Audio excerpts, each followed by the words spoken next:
کیا وہ نبی نہیں چاہتے میری پوری امت جنت میں چلی جائے؟ ایمانداری سے بتائیے، جو کل قیامت کے دن نفسا نفسی کے عالم میں بھی امتی امتی کے نعرے بلند کر رہے ہوں گے، کیا وہ یہ نہیں چاہتے کہ میری امت جنت میں چلی جائے؟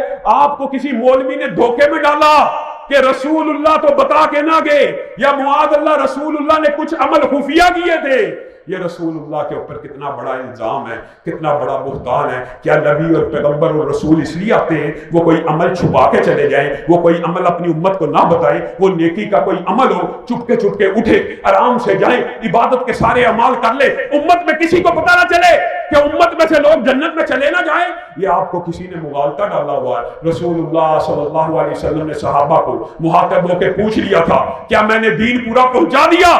صحابہ نے کہا آپ نے دین پورا پہنچا دیا، اور ساتھ میں کہا تھا اللہ کے رسول اگر آپ ہمیں گواہ بناتے ہیں تو ہم بھی آپ کو گواہ بناتے ہیں۔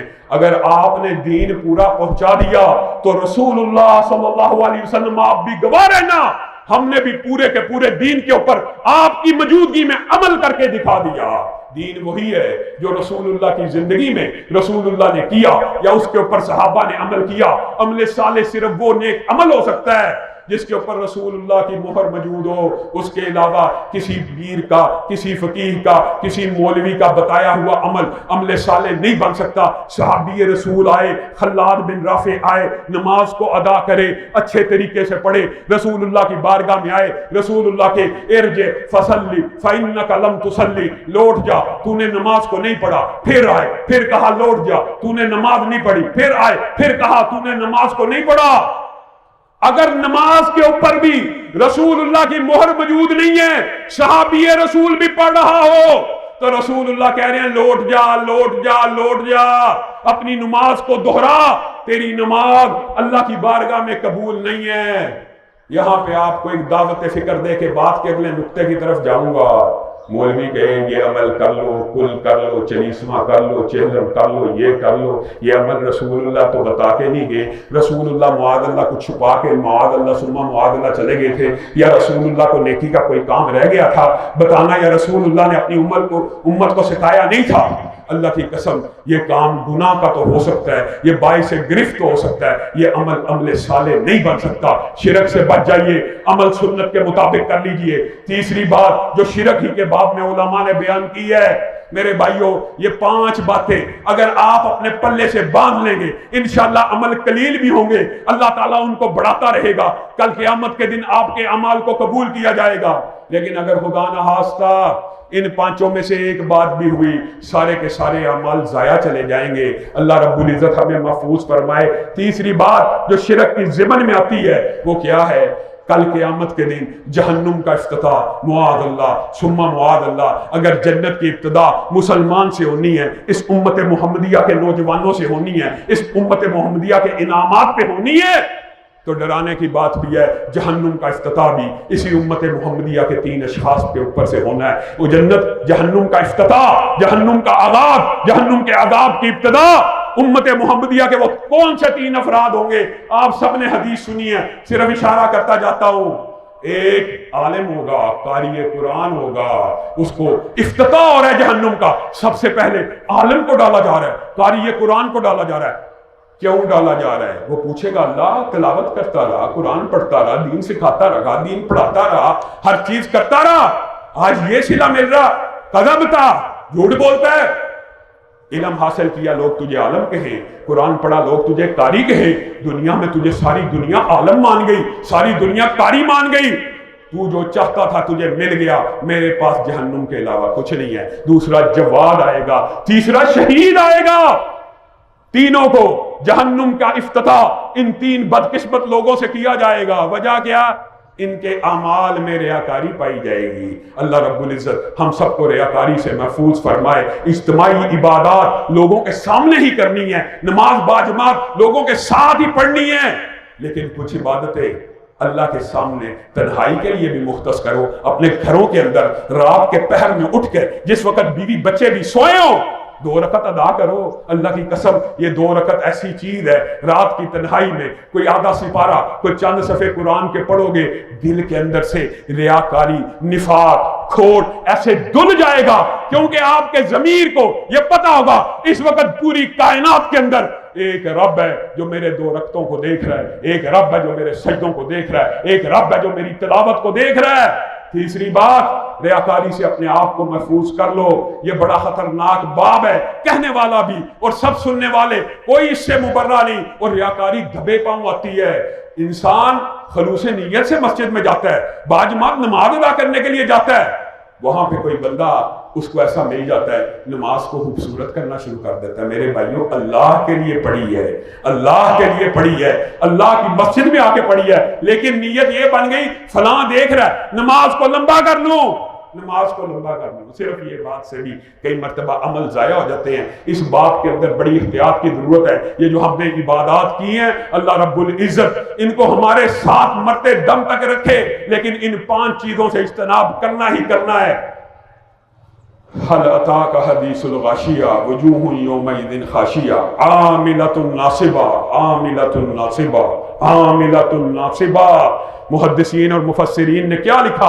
عاملۃ ناصبہ تسلا نارن حامیہ، وہ پیشانیاں جو سجدے کر کر کے تھک چکی ہوں گی جہنم میں ڈال دی جائیں گی، معاذ اللہ، ریاکاری کی وجہ سے یا عمل صالح نہ ہونے کی وجہ سے، سنت کے مطابق نہ ہونے کی وجہ سے۔ چوتھی بات میرے بھائیوں، بڑا خطرناک باب ہے، ہم اللہ کا حق تو ادا کر دیتے ہیں، اللہ کے حقوق میں تو لگے رہتے ہیں، لوگوں کے حق تلفی کر دیتے ہیں، لوگوں کے دل دکھاتے ہیں، لوگوں کو برا بھلا کہتے ہیں، لوگوں کو لان تان کرتے ہیں۔ آج تو معاشرے میں علماء کو، مولویوں کو، اسلام کو برا بلا لان تان کرنے کا ایک شخص کو، ایک ذات کو، اس کو معیار بنا لیا۔ جو اس سے محبت کرتا ہے وہی ایماندار ہے، جو اس سے نفرت کرتا ہے وہ بے ایمان ہے، وہ غدار ہے، وہ چور ہے۔ تو میرے بھائیوں، اللہ کے لیے ڈر جاؤ، اللہ کے لیے ڈر جاؤ۔ رسول اللہ صلی اللہ علیہ وسلم نے کہا قیامت کے دن مفلس وہ ہے، مفلس۔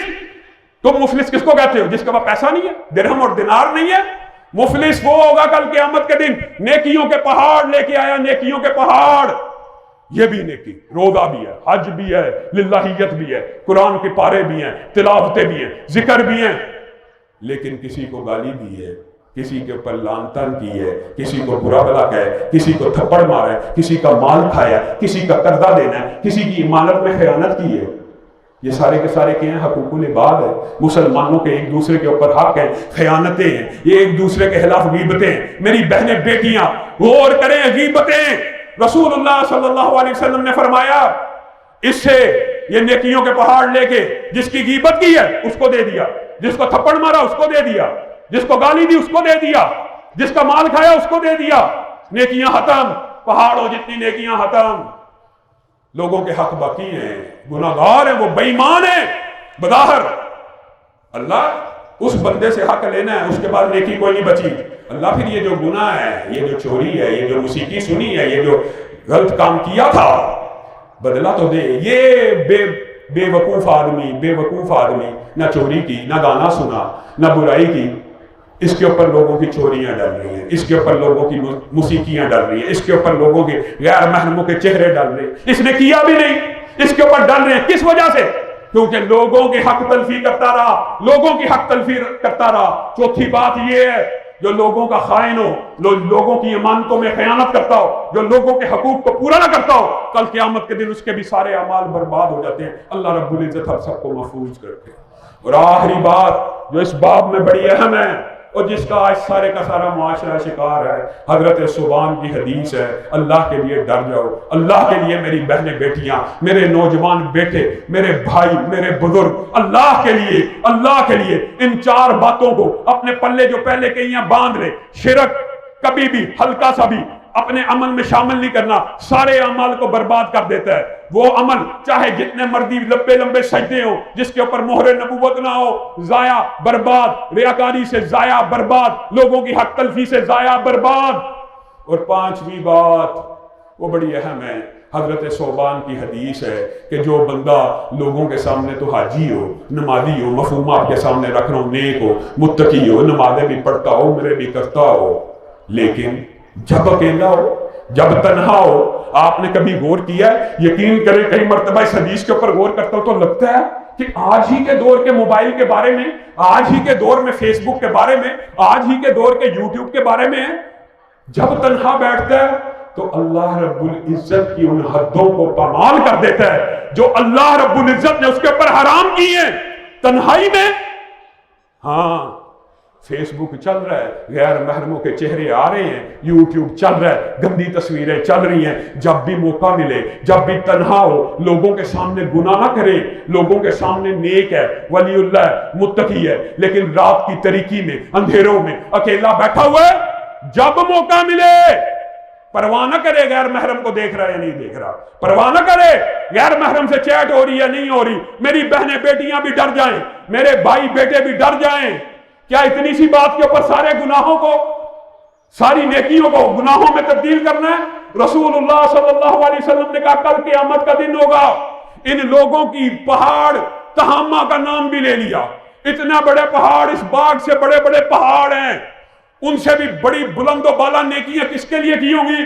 اللہ کے لیے، خالص اللہ کے لیے، سنت کے مطابق، لوگوں کا حق بھی نہیں کھایا ہوا، ریاکاری بھی موجود نہیں ہے، لیکن اصل ایمان دل میں داخل نہیں ہوا۔ اس کا نتیجہ یہ ہے، ایمان تو یہ تھا کہ اللہ سے ڈرتا، جب اللہ تعالیٰ تنہا بھی تھا تب بھی اس کو یقین ہوتا اللہ تعالیٰ دیکھ رہا ہے، یہ وہ بندہ ہوگا تہامہ پہاڑ جتنی نیکیاں لے کے آئے گا، لیکن اس کی ساری نیکیوں کو نیکیوں کے پلڑے میں ڈالا جائے گا، ان ساری کی ساری نیکیوں کا وزن ایک تنکے کے برابر بھی نہیں ہوگا۔